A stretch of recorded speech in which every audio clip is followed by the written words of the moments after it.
বাংলাদেশের অপারেশন মাত্র সাকসেসফুল হলো। এখন বাংলাদেশ বেড রেস্টে। তো এই সময়টা খুবই নাজুক সময়। এই সময়ে যাচ্ছে বাংলাদেশের উপর দিয়ে অনেক বড় বড় ঝড়। আসলে আমরা জানি অনেকের মনের ক্ষোভ আছে লুকানো অনেক দিন ধরে, সেটা তারা এখন ঝাড়ছে। বাট আলটিমেটলি নিজেরা নিজেদের ক্ষতি করতেছি। আমরা যেটা করতেছি সেটা হচ্ছে নিজের ভাই বা পরিচিত বা আত্মীয় স্বজন বা প্রতিবেশী যাই হোক, ক্ষতি করতেছি। আলটিমেটলি নিজেদেরই ক্ষতি হইতেছে। আর যে সমস্ত জায়গায় ভাঙচুর করতেছে, আগুন দিচ্ছে, এগুলো তো মানে কি বলবো, এগুলো সবচেয়ে খুব বাজে বিষয় হয়ে দাঁড়িয়েছে। আলটিমেটলি এগুলো আবার যখন বানানো হবে, এগুলো আমাদের টাকা থেকেই বানানো হবে।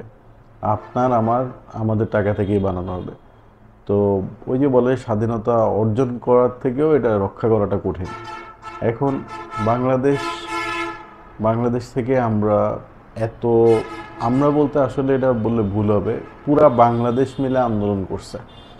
ছাত্র আন্দোলন বলেন, এখানে কোনো দল বা কেউই একা কোনো ক্রেডিট নিতে পারবে না এটার। কারণ কোনো আন্দোলনই এই সরকারের সামনে টিকে নাই এর আগে। এটা কেন টিকলো? কারণ হচ্ছে এখানে সর্বস্তরের জনগণ আসছে। গার্ডিয়ান মানে বাবা তার মেয়েকে নিয়ে আসছে, বা ছেলেকে নিয়ে আসছে, মা তার ছেলে মেয়েকে নিয়ে, মানে এইভাবে বাবা মা আসছে, সবাই জয়েন করছে এই আন্দোলনে। তারপর গিয়ে এটা আসলে একটা বড় রূপরেখায় পরিণত হয়। এবং আগে যে গভর্নমেন্ট ছিল তার অনেকগুলো ভুল, মানে তাকে, সে নিজেই আসলে এটার জন্য দায়ী। তো তার আসলে এটা ছাড়া কোনো উপায় ছিল না। সে পালিয়ে না গিয়ে আর কী বা করতে পারতো? কিছুই করা সম্ভব ছিল না। তাই সে চলে গেছে। বাট যাদেরকে রেখে গেছে তাদের অবস্থা এখন খুবই খারাপ, এটাই স্বাভাবিক। তাদেরও বোঝা উচিত, তারাও অনেক অহংকারী হয়ে গেছিল। এই যে ইভেন পুলিশ পর্যন্ত, মানে যারা রাজনৈতিকভাবে পুলিশ, সবাই মানে অনেক অহংকারী হয়ে গেছিল। অহংকারটা একদম নেমে গেছে। ঠিক আছে, সব কিছুর একটা সময় থাকে, সময় পার হলেই সেটা বোঝা যায় আসলে।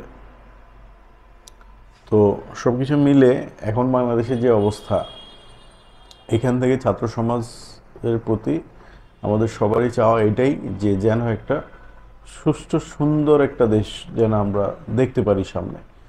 বিশেষ করে আমাদের শিক্ষাক্ষেত্রে, আমাদের আইনের বিষয়ে, তো সব কিছুতে ঠিক আছে। তো যেটা বলছিলাম, আমরা চাই একটি সুন্দর সুস্থ স্বাধীন দেশ, যেখানে কিনা বিচার বিভাগ হতে শুরু করে আমাদের সর্বস্তরের প্রতিটা সেক্টর যেগুলো গভর্নমেন্টের আছে সবগুলো যেন স্বচ্ছভাবে কাজ হয়।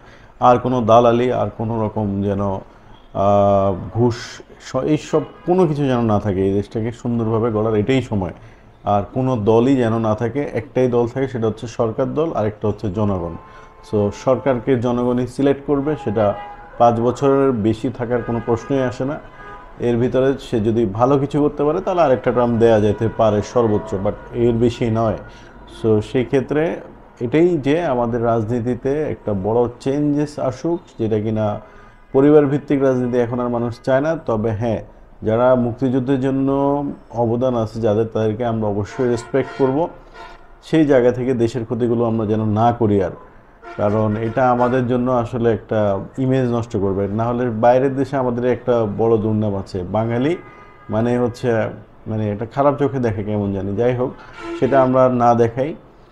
কারণ এই এইটা একটা যেমন সফলতা এসেছে, এর পিছনেই লুকিয়ে আছে আবার কিন্তু, যদি একটু ভুলগুলো আমরা বেশি করতে থাকি, ব্যর্থতা চলে আসতে থাকবে। সুযোগ নিতে থাকবে বাইরের অন্যান্য সুযোগ সন্ধানে। অলরেডি তারা চেষ্টা করতেছে। সো ছাত্র সমন্বয়ক যারা আছেন তারা খুব ভালোভাবে আশা করি ট্যাকেল দেবেন এই বিষয়গুলো। আর প্লিজ প্লিজ প্লিজ কেউ দয়া করে এখন আর জ্বালাও পোড়াও যাবেন না, কোনো কিছু নষ্ট করবেন না। আবার আমাদেরকে অফিসে যাওয়া লাগবে, আবার আমাদেরকে এই যে স্কুল কলেজ ইউনিভার্সিটিতে যাওয়া লাগবে। সো দেশটাকে দ্রুত আমরা যেন নর্মাল করে ফেলতে পারি সেদিকে কাজ করা লাগবে। আইন শৃঙ্খলা যেন খুব সুন্দরভাবে সুষ্ঠুভাবে হয়, পুলিশ যেন হয় জনগণের, পুলিশ যেন কোনো দলের না হয়, এই বিষয়গুলো আমাদের এখন খেয়াল করা লাগবে।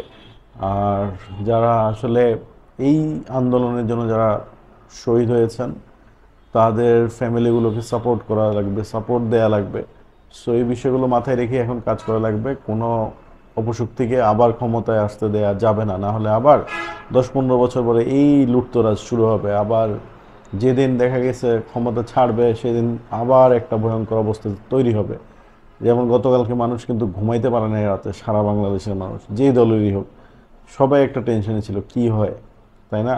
সো এগুলো আমরা না করি, রাষ্ট্রীয় সম্পদগুলো আমরা রক্ষা করি, এগুলো নিয়ে আমরা এরকম ধ্বংসলীলা যেন না চালাই, রাক্ষস যেন না হয়ে যায়, আমাদের জাতিসত্তাকে যেন আমরা টিকিয়ে রাখতে পারি সেই ব্যাপারে কাজ করা লাগবে।